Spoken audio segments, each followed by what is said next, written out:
I don't think any of us have time to waste, whether it be in work, in life, in love, anything. Particularly in the R&B space, like it's such a thing to be an incredible vocalist and to be able to, you know, do all the acrobatics and like sing really powerfully. And I never massively related to that in my own voice. SK Vibemaker. Let's talk about your song Life Size. Yes. The lyrics, man. I used to dream about being in magazines, yeah, but I never saw no girls who looked like me, yeah.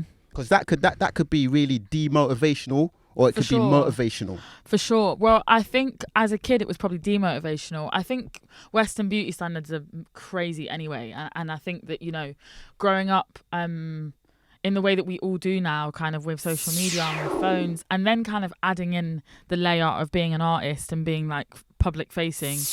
I just found it quite difficult. I just found it quite difficult to like really understand and see my beauty. And that's something that I've kind of been figuring out as I get older. So Life Size was part of the Sprite Limelight project. So it was slightly different to like my own stuff, but it was really nice just to be able to write about something that I haven't before, and over a beat that I probably wouldn't have jumped on if I wasn't doing that project. I mean, I speak to a lot of female artists about the fact that unlike their male counterparts, there's the pressures to be a bad bee, the pressures to look good all of the time, like pressures to have body surgery and all those kind of things. What's your advice to other young women in dealing with that dynamic? I think you have to just get really comfortable in yourself. And also if getting comfortable in yourself does mean changing things about your body, then you should live in that truth. I think for me, it's more about, it's less about judging women and just more about allowing women to do exactly what they want to do with their bodies, with their faces, how they want to wear their makeup, how they want to wear their clothes, whatever. I just think women are commented on constantly, and I think for us girlies it's just quite exhausting, you know, basically. So my kind of main piece of advice is just like live in your truth, do what you want to do, and within that try and be happy, and don't change something because you think it will make you happier.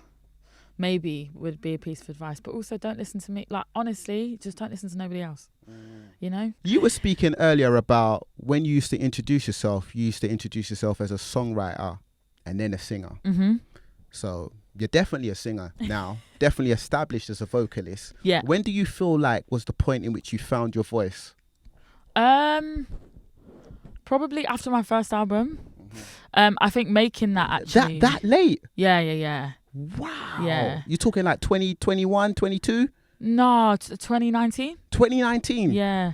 Considering that you must have been signed many, many years before that. Yes. Yeah. Yes, God. Yeah, like 6 years before that. Wow. But I think what it was, do you know what? I went to Performing Arts College in Birmingham, and I think that kind of heightened it for me, because I didn't study music, I studied acting and dance, and I think sometimes I would go into like where the music kids were, and I'd hear some of those girls sing, and I'd be like, I really can't sing like that. So I just really wanted to focus on being a songwriter. Also, back when I first started writing songs, I honestly thought that I was going to be a songwriter for other artists. I never thought that I was going to be an artist. I mean, granted, I was 12 and 13, so I had no real idea about what I wanted to do properly. But I don't know, like, particularly in the R&B space, like, it's such a thing to be an incredible vocalist and to be able to, you know, do all the acrobatics and like sing really powerfully. And I never massively related to that in my own voice. I used to love listening to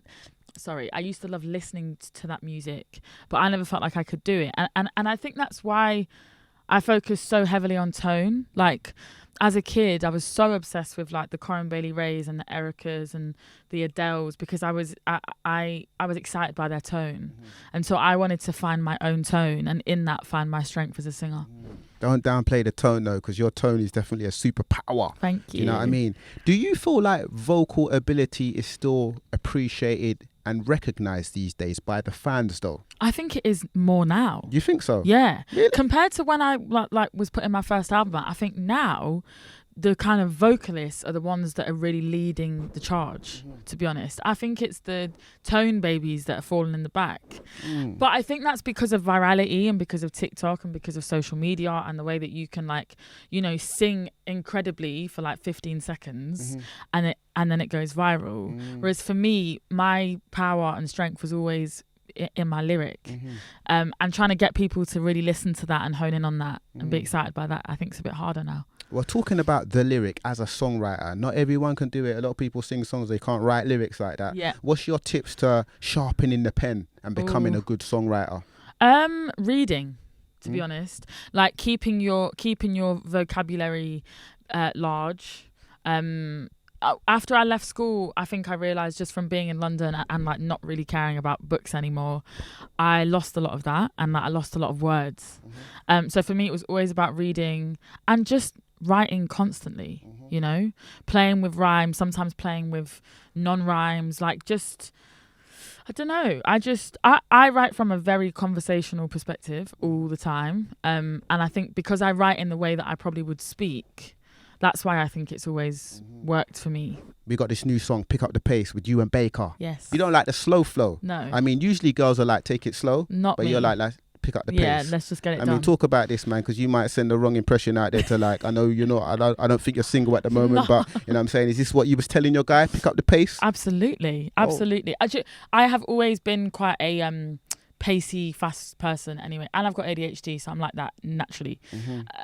But I just don't think any of us have time to waste, whether it be in work, in life, in love, anything. I just think let's get it done. Let's fail fast. Wow. Yeah. SK Vibemaker.